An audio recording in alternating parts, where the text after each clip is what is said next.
The music industry is mourning the loss of R&B singer and 7-time Grammy winner Luther Vandross this morning.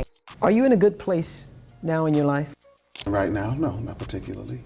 No, you know, it's too much work that yields too little result for my assessment of it all. What happened to Luther Vandross in his final days? How did the legendary singer spend his last moments in music? Many fans remember his beautiful voice, but do we know the tragic details of his last years? As a busy wife and mother, I could never imagine a quiet dinner at home. But due to the devastating effects of diabetes, I'm spending most of my nights alone. Was it a sudden change in his health, or did something lead to his tragic end? Let's take a look at Luther Vandross' last moments and what happened during that time. My father's name was Luther, and there was an ad on the nightstand. Remember the ad for pasta that said, Ronzoni sono boni, Ronzoni is so good? Born in New York City in 1951, his family lived in Manhattan, where his dad loved to sing and his mom worked as a nurse. They all called me Ronnie. I was one of 4 children, myself, another brother, and 2 sisters. I was the youngest. From a young age, Luther had a special love for music. He even taught himself how to play the piano.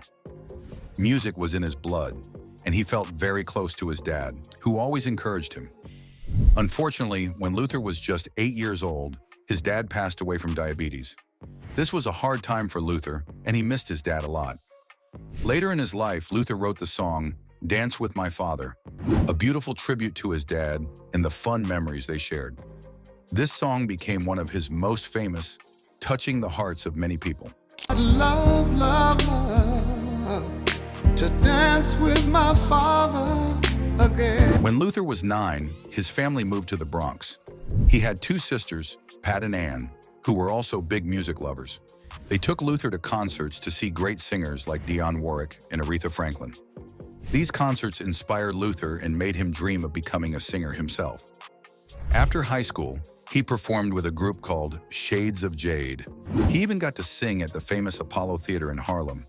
Performing at the Apollo was a big deal for any singer, and it pushed Luther to believe in his music career even more. After finishing high school in 1969, Luther didn't jump straight into music. He went to college, but soon realized his passion for music was stronger.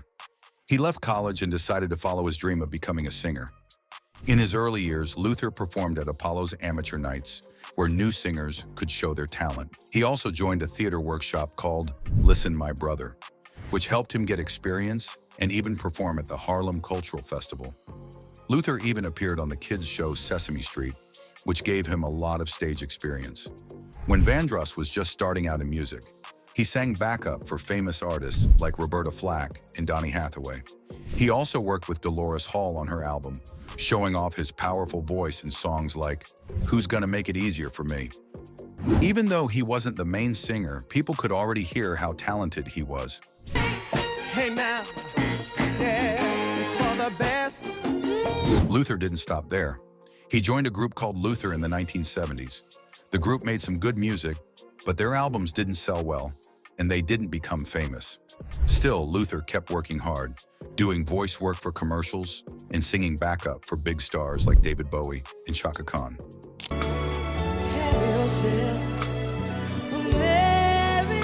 At 30 years old, Luther released his first solo album called Never Too Much. This album was a huge hit, and the song Never Too Much became very popular on the R&B charts. After that, Luther's career really took off. In the 80s, he released hits like Forever, For Always, For Love, and Give Me the Reason. His song Here and Now, released in 1989, became a top 10 hit and won him a Grammy Award.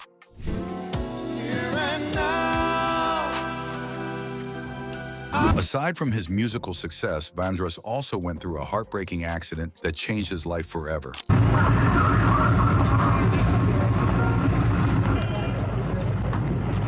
Vandross had just signed a talented young singer named Jimmy Salvemini. Jimmy had just finished his first album, called Roll It, and Luther was excited to celebrate. So Luther, Jimmy, and Jimmy's brother, Larry, who was also his manager, were in Los Angeles to enjoy the moment. They decided to take a drive in Luther's 1985 Mercedes-Benz convertible. Luther was behind the wheel and everything seemed like a normal day. As they drove along Laurel Canyon Boulevard, a road in the Hollywood Hills, Luther was speeding. He was going 50 miles per hour in an area where the speed limit was only 35 miles per hour.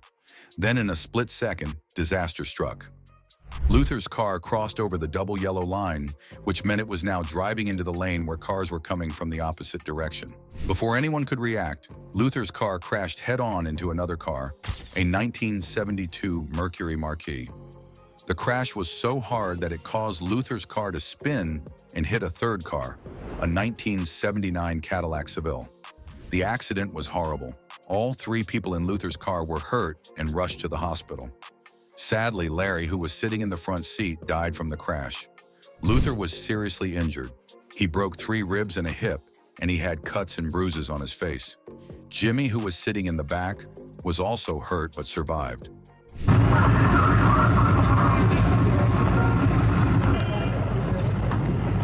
This accident changed Luther's life forever. The law got involved because of what happened, especially since Larry had lost his life. Authorities charged Luther with vehicular manslaughter because he was speeding at the time of the crash. Even though there was no proof that Luther was drunk or on drugs, he was still found guilty of driving recklessly. As a result, his driver's license was taken away for a year. Luther decided not to fight the charge, which is called pleading no contest. This meant he didn't say he was guilty, but he didn't argue the charge either. At first, Larry and Jimmy's family understood that Luther didn't mean for this terrible accident to happen. They knew he had cared for Jimmy deeply, and they supported him. However, after some time, things changed. The Salvemini family decided to sue Luther for wrongful death because of Larry's death. Instead of going to court, Luther agreed to settle with the family.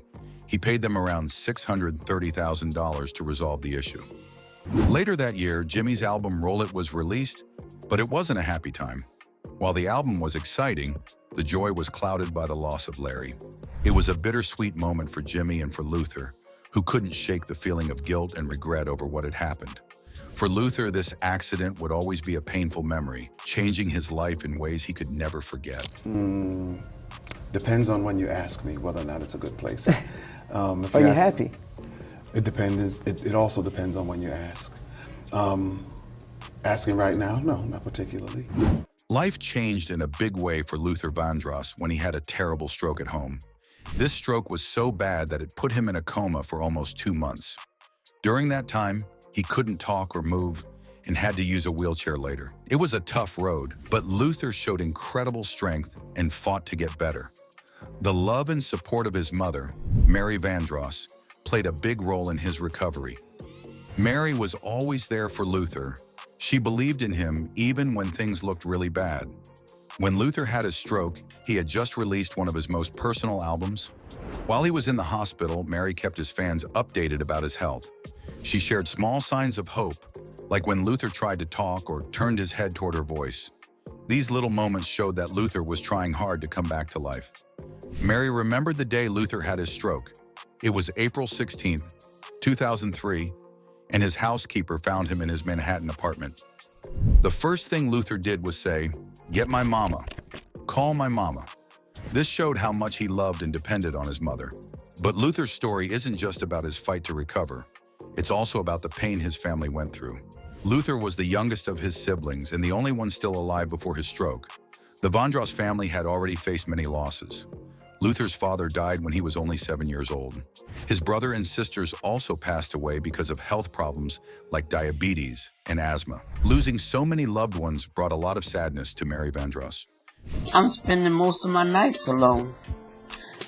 I'm Marietta Vandross. Mary often asked why so much pain had happened to her family, but she didn't let herself give up. Her faith gave her strength, and she believed that God would help Luther get better. Mary's dedication to her son was amazing. She traveled from Philadelphia to New York 3 times a week to be with him at the hospital. She turned his hospital room into a place of love and hope, filling it with cards, banners, and music. Flowers weren't allowed in the room, but Mary made sure there were other comforting things around. She held Luther's hand, spoke gently to him, and played songs from Aretha Franklin, Dionne Warwick, and Luther's own music. Through all of this, Mary made sure Luther felt loved and never alone. Her support and Luther's strong will helped him make progress, even though it was a hard journey. Despite his health struggles, Luther's music career continued to shine. His album Dance with My Father, which he recorded before his stroke, became a huge success. How I'd love, love, love. The album won him 4 Grammy Awards, including Song of the Year. It also reached number 1 on the pop charts, and he earned 4 NAACP Image Awards. Even though Luther couldn't be there in person to accept the awards, his music touched people around the world, and his talent continued to shine. Hello, everybody. I wish I could be with you there tonight. I want to thank everyone and for your love and support. Are you in a good place now in your life? Right now, no, not particularly. No, you know, it's too much work that yields too little result for my assessment of it all. But behind the fame and success, there was something else going on in Luther's life that wasn't talked about much. His struggle with his sex. In the music business, many people had their suspicions about Luther, but he never spoke about it openly. People like writer Bruce Valanche and journalist Michael Musto had their thoughts about Luther being gay. Bruce Valanche once said that Luther was deep in the closet, meaning he didn't want anyone to know he was gay. Lenny Kravitz, a famous musician, also talked about how Luther felt very lonely. David, who was close to Luther, and he overheard Luther talking about how sad he was that he couldn't be himself. In his book, Kravitz shared that Luther would have long, late-night conversations with Leslie. During these talks, Luther would open up about feeling isolated, even though many women loved him. He said that when the women screamed for him at his concerts, he was actually more interested in their brothers. This made Luther feel even more alone because he couldn't share his true feelings with the world. One of Luther's closest friends, Patti LaBelle, knew the truth about him. She has spoken openly about Luther since his passing. Patti said that Luther didn't want to come out as gay because he didn't want to upset his mother. She also said that Luther didn't want to upset his female fans, who adored him. It was very hard for him to be honest about sexuality. Patti LaBelle caused quite a stir when she revealed this secret on a live TV interview. Did he struggle with the idea of coming out? We talked about it. It was basically he did not want his mother to be, although she might have known. While appearing on Watch What Happens Live with Andy Cohen, Patti confirmed that Luther was gay. She shared how he struggled with coming out during his life. Luther didn't want to hurt his mother, even though she might have already known the truth. He also didn't want to lose his fans' love. Patti's bombshell on Luther didn't sit well with millions of people, Wendy Williams included. The talk show host believes the soul singer should have remained mum on the subject since Luther chose not to share that information with the world. She also believes, as his best friend, that speaking on the matter was especially inappropriate. She should have said, "No comment. If he had asked me something like that, then it's okay for me to talk about it. I didn't know Luther Vandross. He wasn't my friend. But it's not okay to talk about it when it's your best friend. You know, it's like a violation," Wendy blasted LaBelle. Gone for about 12 years now, okay? Luther never publicly came out of the closet, despite the rumors and the obviousness of it all. Coming out as gay was never easy, especially in the past. In the 1980s, when Luther Vandross was at the top of his music career, it was even harder. Homophobia was everywhere, and black men faced extra challenges like racism. Society expected people to fit certain roles, and the pressure was overwhelming. Luther was a big star, especially in the R&B world. Women loved him and saw him as a sex symbol. His voice was smooth, and his songs made him famous. But being openly gay could have hurt his career. Back then, being yourself wasn't always an option, especially in the spotlight. Society made Luther feel like he had to hide who he really was. In 2001, Luther gave an interview to Vibe magazine. When asked about rumors that he might be gay, he made a joke. "Am I bi-coastal? Yeah, I have houses in Beverly Hills in New York." He was trying to avoid the topic with humor, but in that same interview, Luther admitted that being so private was hard for him. He said, "I know I'm paying a price for being so private, and I do wonder if it's worth it." His words showed how lonely he sometimes felt. Luther never publicly came out, and he had good reasons. In his time, Being openly gay could end a career or lead to even worse problems. Luther just wanted to be loved and accepted, but he didn't feel safe enough to share his truth. He also shared that he had never been in love. "I'm still waiting," he said in the interview. Luther said he had fallen in love before, but the feelings were never mutual. This left him feeling lonely and unfulfilled. He even remembered the first time he told someone he loved them when he was 16. The person simply said, "Thank you, but I'm not interested." That rejection hurt him deeply and stayed with him. Luther wanted what everyone wants, real love. He wanted someone who cared for him as a person, not for his fame or money. Sadly, that never happened. Maybe that's why he never got married or had children. Luther kept his private life very secret. Friends like Bruce Vilanch and Patti LaBelle have said he had a relationship with a man in the late 1980s and early 1990s, but no one ever revealed the man's identity. Luther carried a heavy burden. He lived in a time when being open about his sexuality wasn't safe.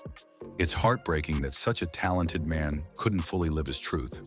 As a busy wife and mother, I could never imagine a quiet, generous home. But due to the devastating effects of diabetes, I'm spending most of my nights alone. Luther Vandross was proud of losing weight, but a British magazine made up a hurtful story about him. They claimed his weight loss was because of AIDS. This was a lie, and Luther decided to take action. He filed a libel lawsuit against the magazine to defend himself. At the time, Luther had lost 85 pounds, which surprised many people. Instead of cheering him on, the magazine spread false rumors, and that hurt Luther deeply. The truth was simple. Luther worked hard to lose weight by dieting. He had struggled with his weight for years. In May 1985, he weighed about 325 pounds, 147 kilograms. He wanted to be healthier and feel better. Losing weight is not easy, but Luther was determined.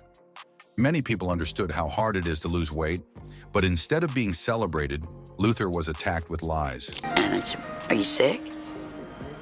No, I just can't be seen right now. So I went by his home. In the 1980s, AIDS was a big and scary topic. People didn't know much about it, and there were a lot of false stories and fears. When the magazine suggested Luther's weight loss was because of AIDS, it damaged his reputation and scared people. Luther knew the story wasn't true and he couldn't stay quiet. Filing the lawsuit was his way of standing up for himself. A libel lawsuit is when someone sues for false stories that harm their name. Luther wanted the magazine to admit they were wrong and to stop spreading lies. Luther spoke openly about his weight loss. He explained that he had worked hard to change his eating habits and live healthier. Losing weight was a big personal win for him. It wasn't fair for anyone to ruin that with false stories. Luther's courage to fight back inspired others to stand up for themselves too. Hello, everybody. I wish I could be with you there tonight. I want to thank everyone and for your love and support. Now let's talk about his amazing career. In 2004, Luther Vandross won a Grammy Award for Song of the Year with his beautiful song, "Dance with My Father." This song was very special to him because it was about his childhood memories of dancing with his father.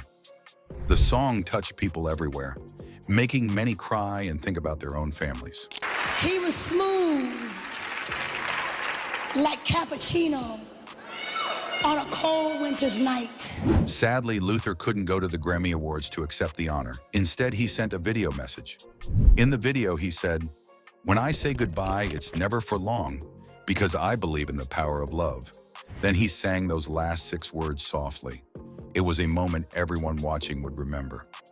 His mother, Mary Vandross, accepted the award for him, making the moment even more emotional. The music industry is mourning the loss of R&B singer and 7-time Grammy winner Luther Vandross this morning. Luther made his last public appearance on the Oprah Winfrey Show on May 6, 2004. Sadly, he passed away on July 1st, 2005, at the age of 54, because of complications from a stroke. His funeral was held on July 8, 2005, at Riverside Church in New York City. Many famous friends and singers came to say goodbye, including Aretha Franklin, Patti LaBelle, and Stevie Wonder. They shared stories and sang songs to honor him. Luther was later buried at George Washington Memorial Park in New Jersey. Even though he is gone, Luther's music continues to inspire people. Modern singers like John Legend, Usher, and Boyz II Men have said that his songs influenced their own music. John Legend once said, "All of us making slow songs now were inspired by the slow songs Luther Vandross made." Luther's talent has also been recognized in important ways. In 2008, Rolling Stone magazine listed him as one of the 100 greatest singers of all time, ranking him at number 54. Mariah Carey, who sang a duet with Luther, said it was intimidating to sing with such an amazing artist. In 2010, NPR named him one of the 50 greatest voices in history. Even after he passed away, people continue to celebrate his music and talent. In 1999, Whitney Houston sang his song "So Amazing" at the Soul Train Awards while Luther watched from the audience. It was a special moment. Then in 2004, an album called "Forever, for Always" for Luther was released. This album had smooth jazz artists playing his songs. A year later, in 2005, another tribute album came out called "So Amazing," an all-star tribute to Luther Vandross. Big stars like Beyoncé, Aretha Franklin, and Usher sang his songs on this album. Aretha Franklin won a Grammy for her version of "A House Is Not a Home," and Stevie Wonder and Beyoncé won a Grammy for their duet on "So Amazing." Luther's influence didn't stop there. On April 20th, 2021, Google honored him with a special animated doodle to celebrate what would have been his 70th birthday. The doodle played his hit song, "Never Too Much." Luther wasn't just a singer, he was also a songwriter and a producer. He worked with other big stars like David Bowie, Aretha Franklin, and Diana Ross. People called him the king of love songs because of his smooth voice and romantic lyrics. Fans loved Luther Vandross, and he sang with other famous stars like Janet Jackson and Mariah Carey. His career was full of success, and his music will never be forgotten. Luther Vandross will always be remembered as one of the greatest voices in music history.